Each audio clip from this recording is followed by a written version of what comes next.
زمن. ابو صديق لي رحمه الله عليه توفي، ماتت امرته. لما رووا لي يجينا سوالف ونكته وقصيده وسذبه وصجه ونضحك ونستانس ساعه ساعتين ويتقهوى راح. يوم ماتت امرته جانا لا والله الرجال قال لنا هلو. قال اذمه. صلحت القهوه، اعطيته فنجان قال بس، اعطيته شاهي قال بس، كاسه وفنجان. اساله ما اساله، قلت ليش ادخل بينه وبين خاصيته؟ يمكن عنده شيء ما يبي يطلع، الانسان عنده اسرار ما يطلع عليها اقرب الناس. نعم. ما لي حق ادخل معه. خلوا على كيفه، اكرمك الله طلع من عندي. اسبوع وجانا ثاني مره لمر نفس النظام.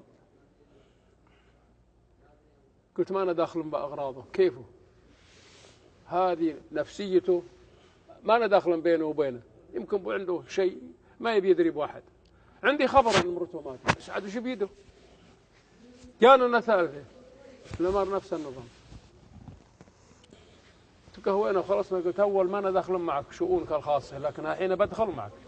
3 مرات اللي تجينا متغير، وش بك؟ قال ما في خلاف. قلت بك 100 خلاف، ما هو خلاف واحد.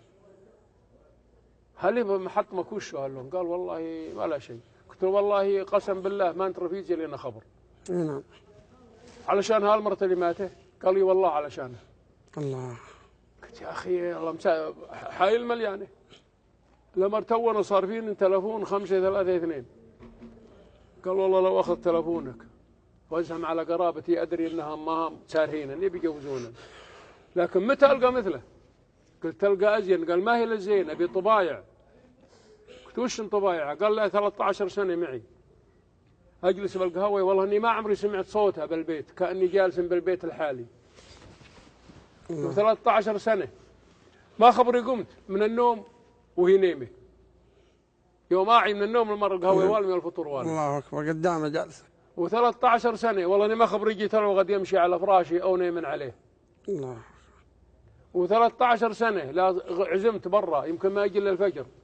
يوم يجي لما مادة فراش مضبطته وزعدة بالارض قالت هلو ولا ما اجي. و13 سنه لا صرت زين القهوه، وقلت اعطينا الحاجه الفلانيه من الدار من المستودع.